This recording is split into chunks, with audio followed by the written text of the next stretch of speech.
Welcome back class. Last lecture में हमने slide number 16 तक कवर किया था, जिसमें हमने एक्सट्रीम प्रोग्रामिंग की प्रैक्टिसेस पढ़ी थी कि क्या क्या एक्सट्रीम प्रोग्रामिंग की प्रैक्टिसेस हैं। आज के लेक्चर में हम पढ़ेंगे एक्सट्रीम प्रोग्रामिंग और एजाइल मेथोडोलॉजीज़ के कंबाइंड जो प्रिंसिपल्स हैं वो क्या क्या हैं। इंक्रीमेंटल डेवलपमेंट होती है एक्सट्रीम प्रोग्रामिंग में, सिमिलर जिस तरह हम एजाइल में फॉलो कर सकते हैं, या जो हमारे नॉर्मल ट्रेंड ड्रिवन अप्रोच है जिसमें हम थ्रू इंक्रीमेंटल अप्रोच फॉलो करते हुए काम कर रहे थे। एक्सट्रीम प्रोग्रामिंग में भी हम क्या करते हैं, इंक्रीमेंटल डेवलपमेंट करते हैं, that's support the small and frequent system releases. इसलिए हम इंक्रीमेंट में काम करते हैं क्योंकि हमने बहुत एक्सट्रीम लेवल पे काम करना होता है जाके, इसलिए आप क्या करते हैं, डिफरेंट के सिस्टम के स्मॉल कंपोनेंट्स जो है वो क्रिएट करते हैं। नेक्स्ट, कस्टमर इन्वॉल्वमेंट जो होती है वो आपकी टीम के साथ through out the development time होती है। कस्टमर आपका एज अ डेवलपर ही होता है जो आपके साथ पूरी डेवलपमेंट फेजेस में, पूरे through out the development life cycle आपके साथ इन्वॉल्व होता है। वो आपका एक फुल टाइम कस्टमर होता है जो कि आपको चेंजिंग रिक्वायरमेंट्स की नीड जो है वो हर इंक्रीमेंट पे दे रहा होता है। People's not the processes through the pair programming collaborative ownership of the process that avoids the long working hours। आपका बेसिक फोकस होता है आपके इंडिविजुअल्स और डेवलपर्स पे। आपने एक अप्रोप्रिएट टाइम लिमिट डिफ़ाइन की होती है, एक पेस डिफ़ाइन की होती है कि डेली हमने 3 आवर्स जो है वो काम करना, उस पेस पे ही आप काम करते हो। आपके लॉन्ग वर्किंग आवर्स एक्सीड नहीं करते आपकी सॉफ्टवेयर डेवलपमेंट के लिए। Change support through out the regular system release, जो भी कस्टमर की नीड है, क्योंकि आपका क्लाइंट आपके साथ फुल टाइम इन्वॉल्व है आपकी सिस्टम की डेवलपमेंट फेज़ में, तो जो भी आपको चेंजेस रिक्वायर्ड हैं वो आप हर एक नए इंक्रीमेंट में फुलफ़िल करके दोगे। आप फर्स्ट रिलीज़ क्रिएट करोगे, सेकंड रिलीज़ क्रिएट करोगे, थर्ड रिलीज़ क्रिएट करोगे। हर रिलीज़ में कोई भी चेंज जो है जो आपके क्लाइंट ने रिक्वेस्ट की है, आप वो चेंज जो है वो फुलफ़िल करके देंगे। Maintaining simplicity through the constant refactoring of the code. आप सिंप्लिसिटी इस तरह मेंटेन कर सकते हैं क्योंकि आप कोड बार बार डेली बेसिस पे रिकवर कर रहे हैं, तो उसकी वजह से आपका कोड सिंपल हो गया और उसको मेंटेन करना आसान है। तो आपकी पूरी जो डेवलपमेंट की लाइफ साइकिल उसमें आप सिंप्लिसिटी जो है उसको मेंटेन कर रहे होते हैं। इन्फ्लुएंशियल एक्सट्रीम प्रोग्रामिंग प्रैक्टिसेस क्या क्या हैं, वो है यूज़र स्टोरीज़ जो हैं, आप उनसे क्या करते हैं, रिक्वायरमेंट गैदर कर लेते हैं कस्टमर की। सेकंड, आप क्या करते हैं, आपकी जो कोड है आपने रीफैक्टर करके इतना सिंपल किया होता है कि आप उसको दोबारा रीयूज़ कर सकते हैं। थर्ड, आपके पास टेस्ट फर्स्ट ड्रिवन डेवलपमेंट होती है। आप जो भी डेवलपमेंट करते जा रहे हैं आप उसको एक्सट्रीम लेवल पे जाके टेस्टिंग करें, यानी कि आपके जितने भी टेस्ट केसेस हैं आप हर एक इंडिविजुअल इंक्रीमेंट के अगेंस्ट वो सारे के सारे टेस्ट केसेस जो हैं वो चेक करें। और last one is pair programming, जो भी काम हो रहा है वो आपके पेयर्स की फॉर्म में हो रहा है। हर जो कस्टमर है, हर जो टीम मेंबर है, सॉरी कस्टमर नहीं, हर जो टीम मेंबर है वो एक दूसरे को सपोर्ट कर रहा है, वो पेयर में काम कर रहे हैं। तो इसका क्या मतलब है कि वो दोनों बंदे जो हैं वो कोड को ओन करें। कोई एक इंडिविजुअल पर्सन ऐसा नहीं है जो कहे कि ये मेरा कोड है या मेरा सॉफ्टवेयर। नो, सब लोग आपस में ग्रुप में पेयर में काम कर रहे हैं, तो वो दोनों जो है उसको सॉफ्टवेयर को, कोड को ओन करेंगे। Okay, extreme programming has a technical focus and it is not easy to integrate with the management practices in most of the organization. Consequently, while the agile development uses the practices from the extreme programming and the methods are originally defined and not as wide. Okay, user stories क्या होते हैं? जो user story से हम requirement निकालते हैं वो किस फॉर्म में होती है? पैराग्राफ में, एक स्टोरी की फॉर्म में यूज़र जो है वो आपको पूरी अपने सिस्टम की रिक्वायरमेंट जो है वो प्रोवाइड कर देते हैं। आपने क्या करना होता है, अब उन डिफरेंट स्टोरी कार्ड से रिक्वायरमेंट्स गेट करनी होती है। वो जो स्टोरीज़ हैं वो पूरी ऑर्गेनाइजेशन की, उसने हिस्ट्री, डिटेल, स्टोरी सारी एक आपको पैराग्राफ में लिख के दी हुई है, और आपने उस स्टोरी से आप रिक्वायरमेंट गैदर करनी है कि सिस्टम को बनाने के लिए कस्टमर की, यूज़र्स की एक्चुअली रिक्वायरमेंट क्या क्या है। In extreme programming, a customer or the user is a part of extreme programming team and is responsible for making decision on requirement। क्योंकि extreme programming में हमारा कस्टमर जो है वो throughout the development time आपके साथ involve रहता है, आपकी एंड फेज तक आपका कस्टमर जो है वो आपके साथ डेवलपमेंट कर रहा है, तो वो रिस्पॉन्सिबल है डिसीजन मेकिंग के लिए कि कौन सी रिक्वायरमेंट जो है वो फेज़ 1 में या कौन सी रिक्वायरमेंट जो है वो हमने रिलीज़ 1 में हमें फुलफ़िल करके देनी है। Next is user requirements are expressed as a user stories और सनेरियोज। आपकी जो यूज़र की रिक्वायरमेंट्स हैं वो किस तरह आपको मिल रही होती हैं? आपको यूज़र की स्टोरीज़ की फॉर्म में या यूज़र की सनेरियोज की फॉर्म में आपको जो है वो रिक्वायरमेंट्स मिल रही होती है। यूज़र जो है वो अपनी रिक्वायरमेंट आपको स्टोरीज़ की फॉर्म में देता है या सनेरियोज डिफाइन करता है, उन सिनेरियोज में से आपने क्या करना होता है, रिक्वायरमेंट जो होती हैं वो गैदर करनी होती है। These are written on cards, किस फॉर्म में होती हैं, स्टोरी कार्ड्स बनाए जाते हैं। उन कार्ड्स पे हम क्या करते हैं, स्टोरी लिखते हैं and development team break them down into implementation task. उन स्टोरी कार्ड से जो भी आपकी डेवलपमेंट टीम होती है वो उनके टास्क क्रिएट करती है। मैं आपको लास्ट स्लाइड में सब कुछ एक्सप्लेन कर चुकी हूँ, उसी की थ्योरी दोबारा एक्सप्लेन हो रही है। These task are the basis of the schedule and the cost estimate. वो जो टास्क क्रिएट होते हैं उसमें हम क्या डिसाइड करते हैं कि कितने दिनों में ये रिक्वायरमेंट फुलफिल हो जाएगी कस्टमर की, और उन पर कितना कॉस्ट जो है वो हमारी लगेगी, बजट का कितना पोर्शन जो है हमारा इस रिक्वायरमेंट को फुलफिल करने में लगेगा। The customer chooses the story for inclusion in the next release based on their properties and schedule estimate. अब कस्टमर क्योंकि आपकी डेवलपमेंट लाइफ साइकिल में इन्वॉल्व है, पूरे टाइम वो आपके साथ रहता है, तो वो ये डिसीजन ले सकता है अपने बजट की बेस पे कि ये वाली जो रिक्वायरमेंट है वो आप हमें फ़र्स्ट रिलीज़ में फुलफ़िल करके दें या ना दें, बीटा वर्जन में हमें ये वाली रिक्वायरमेंट चाहिए या नहीं चाहिए, और उसकी प्रायोरिटी रिक्वायरमेंट कौन सी थी उससे स्टोरी कार्ड में से वो डिसाइड कर सकता है कि हमें कौन सी जो रिक्वायरमेंट है वो अर्जेंट बेसिस पे चाहिए और कौन सी रिक्वायरमेंट है जिसके लिए हम थोड़ा सा वेट भी कर लेंगे और वो रिक्वायरमेंट जो है वो हमें बाद में भी आप लोग डिलीवर कर सकते हैं। ओके, ये एक स्टोरी दी हुई है किसकी, प्रिस्क्राइबिंग मेडिकेशन की, कि किसी भी जिस तरह मेंट केयर की मैंने आपको लेक्चर नंबर 2 में एग्जांपल दी है कि मेंट केयर सिस्टम जो है वो सिर्फ मेडिकल और क्लिनिकल स्टाफ से रिलेटेड है, वो सारी इन्फॉर्मेशन उसकी दे रहा है। अब उसकी यूजर स्टोरी किस तरह बनी हुई थी, इस सब को रीड करें आप लोग। क्या लिखा हुआ है, the record of patient must be open for input. Patient का रिकॉर्ड कोई भी एंटर कर सकता है, वो ओपन रहेगा हमेशा इनपुट के लिए, कोई भी कस्टमर किसी भी टाइम आ सकता है, इसलिए पेशेंट का रिकॉर्ड जो है वो ओपन है।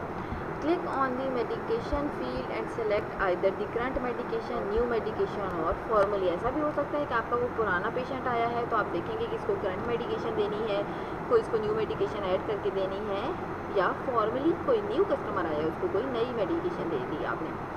If you select current medication you will be asked to check the dose. अगर आपने कहा कि पेशेंट को यही जो मेडिसिन ले रहा है यही कंटिन्यू करनी चाहिए, तो आपने उसकी डोज चेक करनी है कि पहले हमने ये मेडिसिन इसको दिन में 3 टाइम दी थी, अभी 3 टाइम देनी चाहिए, 2 टाइम कर देनी चाहिए या 1 टाइम कर देनी चाहिए। इसलिए आपने क्या करनी है, चेक डोज करनी। If you want to change the dose enter the new dose and confirm the prescription. ये मैं आपको एक्सप्लेन कर चुकी हूँ। If you choose new medication, अगर आप चूज़ करते हैं कि हम इस कस्टमर को या इस पेशेंट को न्यू मेडिकेशन दें, तो फिर क्या होना चाहिए, system assume that you know which medication you wish to prescribe. This type of the few letters or the drugs of the name you will then see the list of the possible drugs starting with the letter of these. Choose the required medication. You will then be asked to check that the medication you have selected is correct. Enter the dose and place confirmation. दूसरा option में से ये किया है कि अगर आप new medication दे दें कस्टमर को तो आपके सिस्टम पे सारी मेडिकेशन अवेलेबल होनी चाहिए जो आप प्रिस्क्राइब करें। आप अगर उस मेडिसिन के पहले 2 वर्ड लिखते हैं तो वो आपको नीचे रेफरेंस दे दे कि आप ये मेडिसिन तो नहीं प्रिस्क्राइब करना चाह रहे आप यूज़र को।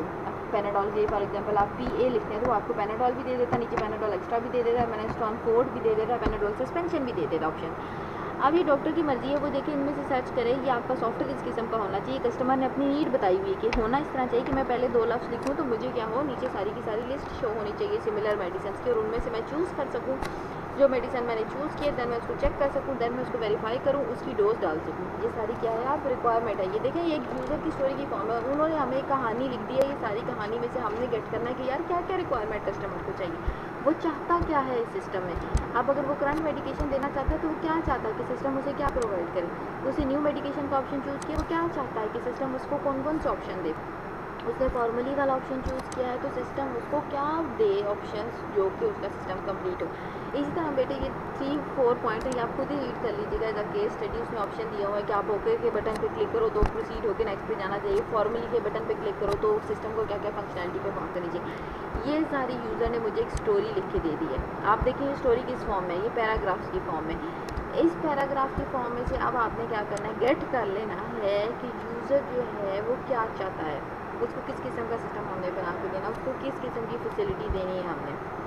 ओके, अब देखो उन स्टोरी में से हमने टास्क बना लिए, उन स्टोरी में से हमें ये पता लग गया, ये पिछली स्लाइड में मैं आपको दिखाऊं, अगर इन सारी स्टोरी से हमें पता लग गया कि हमने क्या क्या परफॉर्म करना है। ये टास्क परफॉर्म करना है कि जब वो न्यू मेडिकेशन पे क्लिक करे तो उसको बहुत सारे ऑप्शन नीचे शो हो, वो पहले 2 वर्ड लिखे तो उसको वो पहले 2 वर्ड्स में कंप्लीट करे, ये सारी चीज़ें, ठीक है, ये आपने लिख दी। अब आपने उसको डिवाइड कर दिया टास्क में। जब change dose prescribe of prescribe drug, ये टास्क नंबर 1 है किस तरह है? टास्क नंबर 1 ये उसने बताया है कि जब करंट मेडिकेशन यूज़ कर रहा है तो आप उसमें चेंज कर सकते हैं डोज, ठीक है। तो उसने क्या किया, हमारा टास्क 1 है कि अगर ऑलरेडी मेडिसिन पड़ी है तो हमने उसको अब नया ऑप्शन क्या देना है कि वो वहाँ पर चेंज कर सके। नेक्स्ट क्या टास्क है? Formally selection. उसको हम ऑप्शन दें कि वो पुराने कस्टमर को मेडिकेशन देना चाहता है, करंट मेडिकेशन देना चाहता है, न्यू या फॉर्मली कोई न्यू मेडिसिन प्रिस्क्राइब करना चाहता है उसकी डिजीज़ के अकॉर्डिंग। ये टास्क नंबर 2 है जो हमने क्रिएट करके देना सिस्टम सॉफ्टवेयर यूज़र को। नेक्स्ट टास्क नंबर 3 क्या है? डोजेज चेकिंग है। और टास्क नंबर 3 में हमने क्या करना है? चेक करना है डोज की कितनी डोज की उसको मेडिसिन देनी है और क्या क्या उसकी टाइमिंग है, ये सारी चीज़ें हमने चेक करनी है, ठीक है। अभी जो यहाँ पर थ्योरी लिखी हुई है, इसी तरह टास्क 2 की भी कोई थ्योरी लिखी होगी और टास्क 1 की भी, जो कि बताएगी कि इसमें हमने सॉफ्टवेयर में क्या क्या चीज़ें जो है वो कस्टमर को प्रोवाइड करके देनी है। टास्क की समझ आ गई। नेक्स्ट रीफैक्टरिंग है। मैं आपको रीफैक्टरिंग बता चुकी हूँ कि आपने कोड को इतना रीफैक्टर कर देना है कि वो इतना सिंपल हो जाए कि सबको देख के समझ आए कि यार ये काम क्या कर रहा है। क्या लिखा हुआ है? Conventional wisdom in the software engineering is to design for change. Wisdom क्या है कि आपने सॉफ्टवेयर बनाना है चेंज के लिए, क्योंकि चेंज तो होनी है। एक सॉफ्टवेयर कभी भी सारी ज़िंदगी नहीं रहता। आप खुद देखें कि ऑफिस कहाँ से इवॉल्व हो के 1999 से अब किधर तक पहुँच गया, 2017 तक, 2020 तक पहुँच चुका है, सही है। इसलिए वो क्या कह रहा है? विजडम कन्वेंशन यही है कि सॉफ्टवेयर इंजीनियरिंग में जो भी आपने डिज़ाइन बनाया वो चेंज के लिए बनाए, वो चेंज होना ही होना है। It is worth spending time and effort anticipating changes as this reduces the cost later in life cycle. क्या कहता है कि आप अगर स्टार्ट में ही चेंज को इनकॉर्पोरेट कर लेते हैं और वो चेंज करके यूज़र की नीड के अकॉर्डिंग सॉफ्टवेयर प्रोवाइड कर देते हैं तो आपको एट द एंड पे बहुत कम पैसा लगा के चेंज इनकॉर्पोरेट करने को मिलती है, क्योंकि आपने लेटेस्ट वर्जन तो ऑलरेडी सब कुछ प्रोवाइड कर दिया कस्टमर को। देन क्या लिखा? Extreme programming, however, maintain that this is not worthwhile as the change cannot be reliable anticipated. Extreme programming का बेसिक पर्पज़ ये है कि अगर आपने चेंज कोई केटर नहीं किया, इसका क्या मतलब कि आपने सॉफ्टवेयर ही नहीं बनाया, आपने कोई चीज़ वर्थवाइल बना के ही नहीं दी कस्टमर को। Rather, it possesses the constant code improvement, that is refactoring, to make changes easier when they have to be implemented. क्या कह रहा है उसके लिए उन्होंने एक्सट्रीम प्रोग्रामिंग वालों ने चेंज को हैंडल करने के लिए सबसे आसान तरीका है, सबसे आसान मेथड क्या बनाया हुआ है? कोड रिफैक्टरिंग का। वो क्या करते जाते हैं? अपना कोड इतना इम्प्रूव करते जाते हैं कि वो चेंज के अकॉर्डिंग मेंटेन होता जा रहा है, उसमें लेटेस्ट इतनी चेंजेस करते जा रहे हैं अपने कोड में, उसको इतना सिंपल बनाते जा रहे हैं कि वो आपकी चेंज के अकॉर्डिंग जो है वो हैंडल होता जा रहा है। Okay, programming teams look for the possible software improvement and make these improvement even where there is the no immediate need for them. Programming team जो है वो throughout the life cycle, अपनी throughout the job career वो क्या करती है? Software की improvements के लिए काम करती है, चेंजेस को इम्प्लीमेंट करती जाती है, ताकि जितना ज़्यादा हमारा सॉफ्टवेयर जो है वो कोड अच्छा होगा, रीफैक्टर होगा, उतना ज़्यादा हमारा सॉफ्टवेयर जो है इम्प्रूव और गुड क्वालिटी में होकर कस्टमर के पास जाएगा। This improves the understandability of the software and so reduce the need for the documentation. ये क्या करता है? जब आप अपने कोड को रिफैक्टर कर रहे होते हैं तो उसकी वजह से आपकी सॉफ्टवेयर की जो अंडरस्टैंडेबिलिटी है वो इंक्रीज़ हो जाती है और जो आपकी डॉक्यूमेंटेशन लिखनी होती है, आपने जो सब कुछ करना होता है वो कम हो जाता है, क्योंकि आपने आपका जाइल में बेसिक पर्पज़ ही फोकस ही कोड पे होता है। आप कोड पे फोकस कर रहे होते हैं, डॉक्यूमेंटेशन थ्योरी पे फोकस नहीं कर रहे होते, तो उसकी वजह से आपकी जो है वो अंडरस्टैंडेबिलिटी जो है वो इम्प्रूव हो जाती है।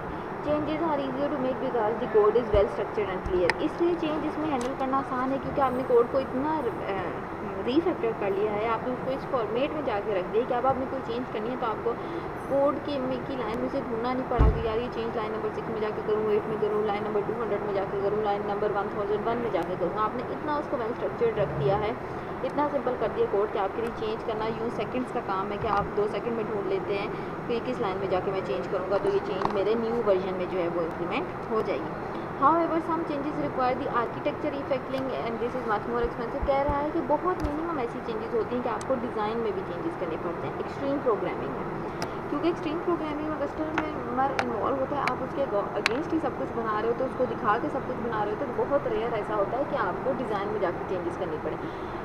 तो कभी कभार कस्टमर ऐसा होता है या उसकी नॉलेज ऐसी नहीं होती कि वो आपको बेस्ट रिक्वायरमेंट दे सके और डिज़ायर प्रोडक्ट कंपनी के लिए बन सके, उस टाइम ऐसा होता है कि आपको डिज़ाइन में जाके चेंजेस करनी पड़ जाती हैं और वो फिर थोड़ा एक्सपेंसिव टास्क होता है। एग्जाम्पल दी हुई है रीफैक्टरिंग की। नॉर्मली अगर हम रीफैक्टरिंग को समझें आसान वर्ड में अपनी लैंग्वेज में तो वो क्या है, जिस तरह मैंने आपको एक एयरक्राफ्ट की एग्जांपल दी है, वो सब कुछ रीफैक्टर हो रहा है। इसने क्या लिखा हुआ है? Reorganising of class hierarchy to remove duplicate, sorry बेटे, ओके, क्या लिखा हुआ है? Reorganising of the class hierarchy to remove duplicate code. क्या किया है? क्लास की हायरार्की जो है उसको बदल दिया है। क्या होगा इससे? जो भी डुप्लीकेटेड स्टूडेंट्स हैं वो हमें पता लग जाएंगे कि कहाँ पर पड़े हुए हैं। इसी तरह जब आपने अपनी कोड की हायरार्की सेट की है तो उसमें से आपका जो दो सिमिलर कोड हैं उसमें से एक सिंगल कोड को आप रिमूव कर देते हो। Tidying and renaming attributes and method that make them easier to understand. अब मैं क्लास को रीऑर्गेनाइज करूँ, सारी क्लास को मैं कहूँ कि जी 3.5 GPA से ऊपर जिन बच्चों का CGPA वो फर्स्ट रो में बैठेंगे, उससे नीचे जिन बच्चों का CGPA वो सेकंड रो में बैठेंगे, उनसे नीचे जिन बच्चों का CGPA वो थर्ड रो में बैठेंगे। अब मैंने क्या किया, क्लास को ऑर्गेनाइज कर दिया इस फॉर्मेट में। जो लाइक बच्चे हैं एटलीस्ट जिन्हें समझ आ रही वो आगे बैठ जाएँ, और जो नहीं पढ़ना चाहते वो बैक बेंचर जाके पीछे बैठ जाएँ। यहाँ मैं क्या क्राइटेरिया कैसे रीऑर्गेनाइज करूँगी? मैं कहूँगी जो सबसे नालायक बच्चे हैं वो सबसे फर्स्ट पे बैठें ताकि उन्हें कुछ समझ आए, और जो सबसे लाइक बच्चे वो पीछे भी बैठ जाए क्योंकि उन्हें तो समझ आ रही है, वो रो नंबर लास्ट में बैठ जाए तो भी उनके लिए फिजिबल है लेक्चर सुनना। Okay, the replacement of inline code with the calls to the method that have been included in the library program. आपके पास इनलाइन कोड होते हैं, आपने कोड की पेज की फाइल में इनलाइन लिख के रखे होते हैं, आप उनको कॉल करके इजीली जो है वो प्रोग्राम की जो स्ट्रक्चर है उसको ऑर्गेनाइज कर सकते हो। ओके, टेस्ट फर्स्ट ड्रिवन, ये भी हमारे पास एक अप्रोच है किसकी, अजाइल एक्सट्रीम प्रोग्रामिंग। इसमें आप क्या करते हैं, आप हर एक इंक्रीमेंट को टेस्ट करते जा रहे होते हैं डेवलपमेंट टाइम पे। ऐसा नहीं कि एट द एंड आपका सिस्टम बनने के बाद टेस्ट होगा, नो, आप हर एक इंक्रीमेंट को साथ साथ टेस्ट करते जा रहे हैं, साथ साथ यूजर से एवेलुएट कराते जा रहे हैं, इसलिए इसको क्या कहते हैं, टेस्ट फर्स्ट डेवलपमेंट। तो डेवलपमेंट से पहले ही आप क्या करते जा रहे हो, अपने इंक्रीमेंट्स को टेस्ट करते जा रहे हो। Testing is central in extreme programming and extreme programming has developed an approach where the program is tested after each change has been made. क्या कह रहा है कि एक्सट्रीम प्रोग्रामिंग में हम हर काम एक्सट्रीम पे करें तो टेस्टिंग भी हम एक्सट्रीम पे करते हैं। हम जो भी इंक्रीमेंट क्रिएट करी जाते हैं उस पर ओवरऑल जो सिस्टम के टेस्ट हैं वो सारे के सारे टेस्ट लगा के चेक करी जाते हैं। जब हम सारे के सारे टेस्ट कर रहे होते हैं इसका क्या मतलब, जो हमारा सिस्टम है वो साथ साथ कस्टमर से भी वेरीफाई होता जा रहा है, और eight the end of the day जो टेस्टिंग वाली कॉस्ट है वो हमें कम पड़ेगी और सिस्टम जो है वो बेटर जनरेट हो जाएगा। टेस्ट फर्स्ट डेवलपमेंट में एक्सट्रीम प्रोग्रामिंग के फीचर्स में टेस्ट फर्स्ट डेवलपमेंट है, इंक्रीमेंटल डेवलपमेंट थी, यूज़र इन्वॉल्वमेंट होती है और ऑटोमेटेड टेस्ट जनरेट होते हैं। टेस्ट फर्स्ट ड्रिवन का मतलब कि आप हर एक इंक्रीमेंट को पहले ही टेस्ट करते हैं, देन आप उन सबको कंबाइन करके कंप्लीट सिस्टम बनाते हैं। इंक्रीमेंटल टेस्ट डेवलपमेंट, हर इंक्रीमेंट के लिए कोई सिनेरियोज, कोई टेस्ट केसेस डिफाइन होते हैं, उनसे भी टेस्ट करते हैं, और आप पूरे सिस्टम के लिए जो टेस्टिंग लगाई होती है उससे भी आप अपने सिस्टम को टेस्ट करते हैं। Users involvement in the development and testing phase, जब आप टेस्ट कर रहे होते हैं तो ऑब्वियसली आप एक इंक्रीमेंट जो है कस्टमर आपके साथ through out the life development life आपके साथ अवेलेबल है तो आप उसी टाइम पे टेस्ट करा लेते हैं। Automated test harnesses are the rule are used to run all the component test each time that the new release is built। जब भी आपकी रिलीज वन आती है तो आप उसमें हर यूनिट टेस्ट लगा के पहले टेस्ट करते हैं और एट द एंड फिर आप क्या करते हैं उसके पूरे कंप्लीट सिस्टम को टेस्ट करते हैं। Okay, writing test before the code clarifies the requirement to be implemented. आप क्या करते हैं, जैसे ही आपने रिक्वायरमेंट क्लैरिफाई कर दी उसके साथ ही आप टेस्ट केसेस लिखने शुरू कर देते हैं कि जब ये रिक्वायरमेंट फुलफिल हो जाएगी तो ये रिक्वायरमेंट जो है ये इन टेस्ट को पास करेगी, तो ये रिक्वायरमेंट जो है वो हमने यूज़र को फुलफिल करके दिया। Tests are written as the programs rather than the data so that they can be executed automatically. The test includes a check that is executed correctly। आपका जो टेस्ट है हर एक टेस्ट केस पे आपने check लगाया होता है। एक्चुअली जो टेस्ट है वो होता क्या है, वो एक चेक होती है, एक कंडीशन होती है जो हमने लगाई होती है सिस्टम पे कि जब हम ओके का बटन क्लिक करेंगे तो हम प्रोसीड वाले पेज पे मूव कर जाएंगे। ये कंडीशन है। जो यूज़र है वो नेम वाली फील्ड में सिर्फ करेक्टर ही एंटर कर सकता है, ये हमारी पास क्या है, कंडीशन है। हम फिर क्या करते हैं उसको टेस्ट करके देखते हैं, नेम वाली फील्ड में 1 2 3 डाल के देखते हैं। अगर वो 1 2 3 अलाउ नहीं कर रहा, आपको एक एरर मैसेज शो कर रहा है कि इस फील्ड में आप सिर्फ टेक्स्ट एंटर कर सकते हैं, इसका क्या मतलब आपका टेस्ट जो है वो पास हो गया। All previous and new tests are run automatically when a new functionality is added, thus checking that the new functionality has not introduced error। हमेशा हमारे पास क्या होता है, जब भी आप कोई न्यू रिलीज़ करते हैं तो उसमें जो ओल्ड आपके टेस्ट होते हैं, टेस्ट केसेस आपने जनरेट करके रखे होते हैं, और जो न्यू टेस्ट केसेस होते हैं वो दोनों आप ऑटोमेटिकली उस पर इसलिए रन कर देते हो ताकि जो पुराने टेस्ट केसेस हैं वो भी वेरीफाई हो जाए, और जो न्यू टेस्ट केसेस हमने इंट्रोड्यूस किए हैं, न्यू कंडीशंस लगाए हैं, न्यू चेक्स लगाए हैं, वो सारे चेक्स जो हैं वो हमारे सिस्टम से एरर जो है वो रिमूव कर दें। Okay, through out the life cycle extreme programming में हमारे पास कस्टमर इन्वॉल्व होता है। हम ये पहले भी पढ़ चुके हैं कि कस्टमर जो है आपके फेज़ नंबर डे नंबर 1 से लेके लास्ट डे तक, जब तक आपका सॉफ्टवेयर डिप्लॉय नहीं हो जाता, वो आपकी टीम मेंबर कंसीडर होता है। The role of the customer in the testing process is to help develop acceptance tests and for the stories that are to be implemented in the next release of the system. The customer, who is a part of the team, write the test and development proceeds. All new code is therefore validated to ensure that it is what the customer needs. However, people adopting the customer role have limited time available, so cannot work full time with the development team. They may feel that providing the requirement was enough for the contribution and so may reluctant to get involve in the testing process. होता ये है कि customer आपकी extreme programming में हर phase में involve होता है, तो जब भी आपका एक इंक्रीमेंट, जब भी आपका एक कंपोनेंट बन रहा होता है, तो वो उस कंपोनेंट के अगेंस्ट जो है वो कोई ना कोई टेस्टिंग परफॉर्म करता है, उस कंपोनेंट को वैलिडेट करता है, देन आप न्यू जो कंपोनेंट है उस पर काम करते हैं। कस्टमर जो है वो भी आपका टेस्ट राइट भी कर सकता है, वो आपको ये कंडीशन भी बता सकता है कि ये जो मेरा एट्रीब्यूट है, ये जो मेरा कॉलम है, ये जो मेरी फील्ड है, या ये जो मेरा बटन है, इस पर कौन सी कंडीशन लगनी चाहिए और इस कंडीशन के बाद उसको क्या रिज़ल्ट प्रोवाइड करना चाहिए। ये सिर्फ डेवलपर नहीं कर सकते, एक्सट्रीम प्रोग्रामिंग में ये कस्टमर भी हैं, वो भी आपको टेस्ट केसेस लिख के दे सकते हैं और अपना सिस्टम अपनी नीड के अकॉर्डिंग वैलिडेट कर सकते हैं। ऑल्दो जब आपकी एक्सट्रीम प्रोग्रामिंग की डेवलपमेंट हो रही होती है, तो कस्टमर जो है वो आपको through out the life cycle involve होता है, तो वो बहुत कम फोकस करते हैं कि हमने रिक्वायरमेंट दे दी है तो ये सॉफ्टवेयर क्वालिटी एश्योरेंस वालों का काम है कि वो खुद ही जो है वो हमारे सॉफ्टवेयर को टेस्ट करी जाए। इसलिए वो क्या करते हैं, वो निगलेक्ट करते हैं, रिजेक्ट करते हैं। बहुत सारे कस्टमर रिलेक्टेंट होते हैं कि हम टेस्टिंग फेज़ में इन्वॉल्व नहीं होना चाहते। ओके बेटा, ये एक सैम्पल दिया हुआ है टेस्ट केस का, जिसमें टास्क हमारा क्या था, डोज चेकिंग का था। अब डोज चेकिंग के लिए टेस्ट केस किस तरह का होगा, हम टेस्ट केस के लिए हमेशा कोई इनपुट प्रोवाइड करते हैं, फिर उस इनपुट के अगेंस्ट यानी उस रिक्वायरमेंट के अगेंस्ट या जो डिलीवरेबल के अगेंस्ट हम टेस्ट केसेस राइट करते हैं और वो टेस्ट केसेस रन करने के बाद हमें एक आउटपुट मैसेज मिल जाता है। अब डोज चेकिंग जो हमारा टास्क है, जिसमें हमने क्या करनी है, अपने पेशेंट की डोज चेक करनी है कि जो हमने उसको मेडिसिन रिकमेंड की है उसकी डोज यही रखनी है या उसकी डोज चेंज करनी है। उसके लिए इनपुट क्या होगी, a number in milligrams representing a single dose of the drug, a number representing the number of single doses per day। आपके पास दो नंबर होंगे, एक वो नंबर होगा जो आपको मिलीग्राम की इंस्ट्रक्शन देगा कि ये 1 स्पून लेना है, 2 टेबल स्पून लेना है, 2 टीस्पून लेना है, ठीक है। ये 1 और 2 जो है ये आपके पास नंबर है mg की रिप्रेजेंटेशन की। Okay, a number representing the number of single doses per day. अब ये 1 टेबल स्पून 1 टाइम डे में लेना है या 1 table spoon 3 times of day लेना है, ये आपके पास क्या है, सिंगल डोज की और सिंगल डे की क्वांटिटी है, डोज है। ओके, ये जो दो नंबर है ये हमारे पास इनपुट है, either 2 spoon 3 times day, 2 spoon 1 time day, ठीक है। ओके, अब इस पे टेस्ट केस हम किस तरह लिख सकते हैं, टेस्ट लिखा हुआ है, test for the input where the single dose is corrected but the frequency is too high. आप इनपुट के लिए टेस्ट लेंगे जहाँ पर आपकी सिंगल डोज जो है वो करेक्ट तो होगी, मगर आज के दिन की single dose for example 2 tablespoon है, but frequency is too high, मगर उसकी फ्रीक्वेंसी जो है वो बहुत हाई है।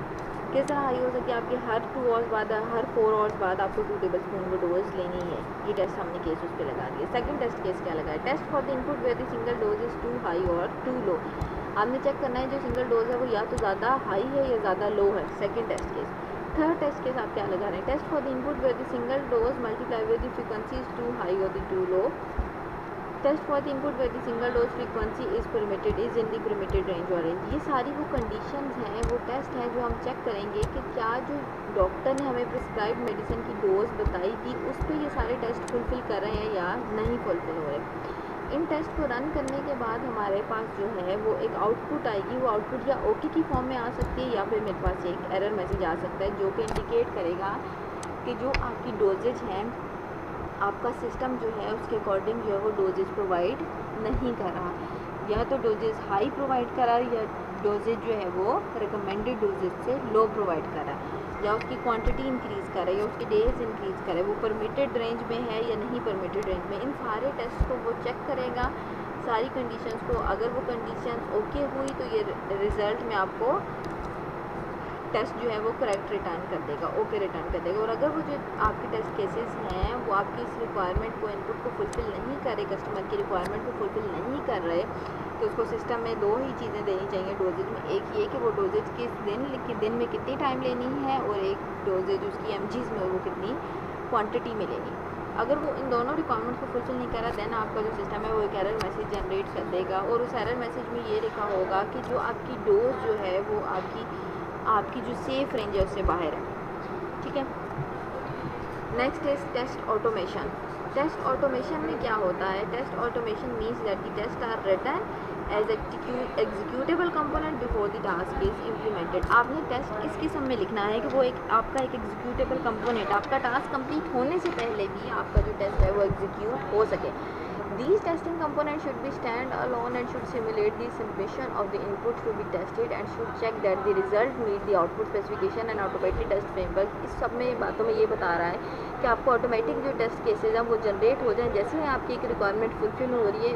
आपने एग्जीक्यूटेबल टेस्ट केसेस लिख के रखे हों, वो एग्जीक्यूटेबल टेस्ट केसेस क्या करें, उस रिक्वायरमेंट के अगेंस्ट ऑटोमेटिकली रन हो जाएं और वो चेक करें कि क्या ये रिक्वायरमेंट जो यूज़र ने दी हुई थी वो फुलफिल की है हमने या नहीं की।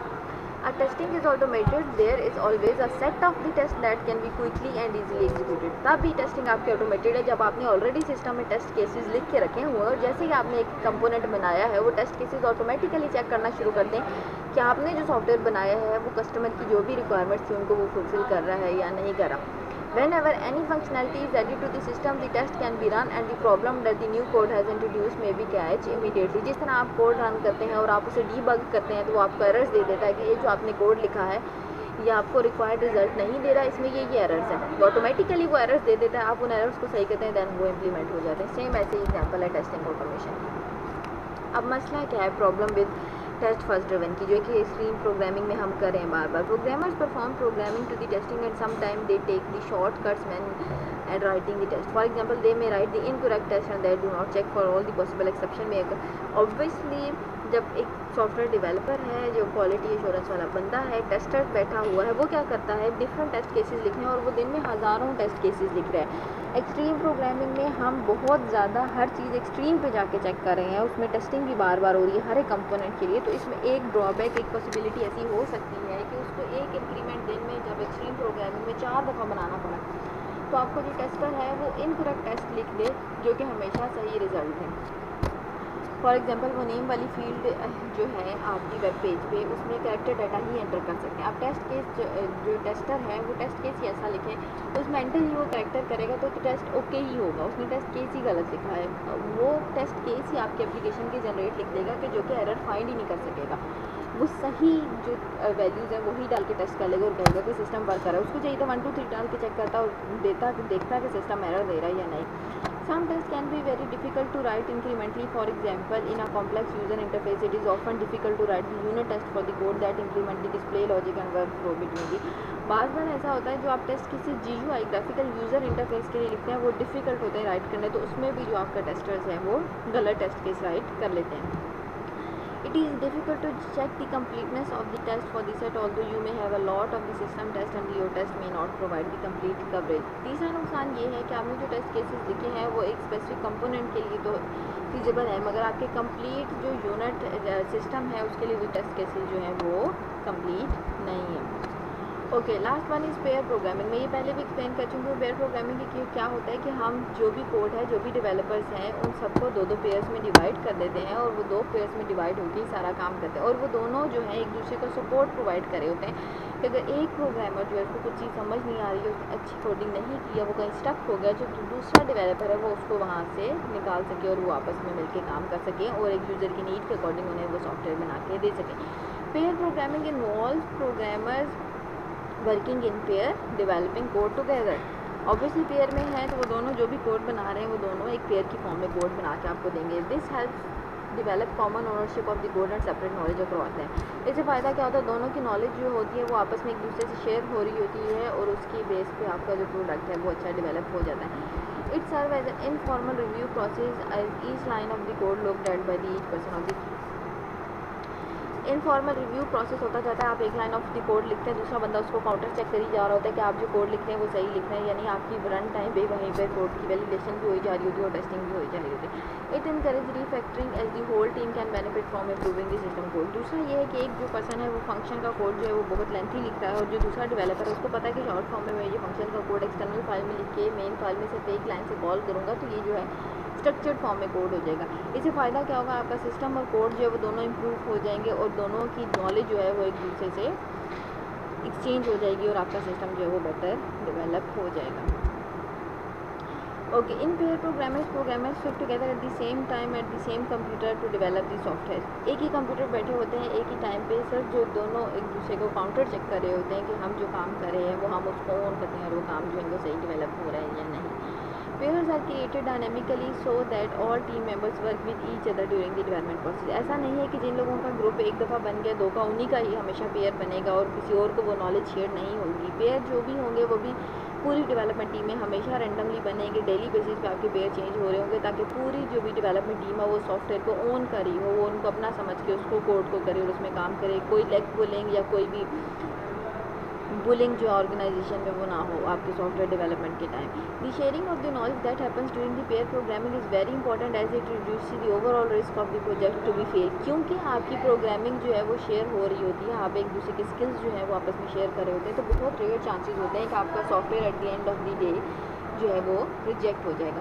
Pair programming is not necessarily inefficient as there is some evidence that suggest that the pair programming together is more efficient than the two programming working separately. Pair programming जो है वो इसलिए फ़ायदे में है कि आप एक ही सॉफ्टवेयर का जो डिफरेंट पोर्शन है वो डिफरेंट दो प्रोग्रामर्स को दे दें, उसकी बजाय आप क्या करते हैं पेयर में उन लोगों से काम कराते हैं। पेयर प्रोग्रामिंग से फ़ायदा ही हो जाता है उन दोनों की नॉलेज शेयर होके आपको जो है अच्छा जो सॉफ्टवेयर है वो मिल रहा है। उसके लिए आपके रिसोर्सेज भी कम लगी, आपका सिस्टम भी कम यूटिलाइज है, आपके पास नॉलेज भी ज़्यादा है और आपके पास जो एंड डे में सॉफ्टवेयर आ रहा है वो भी अच्छा है। ओके बेटे, एंड ऑफ दिस लेक्चर। किसी की कोई क्यूरीज होगी तो हम ऑनलाइन लेक्चर में रिजॉल्व कर लेंगे। आई होप कि आप लोगों को ये लेक्चर समझ आ गया होगा। Thank you so much.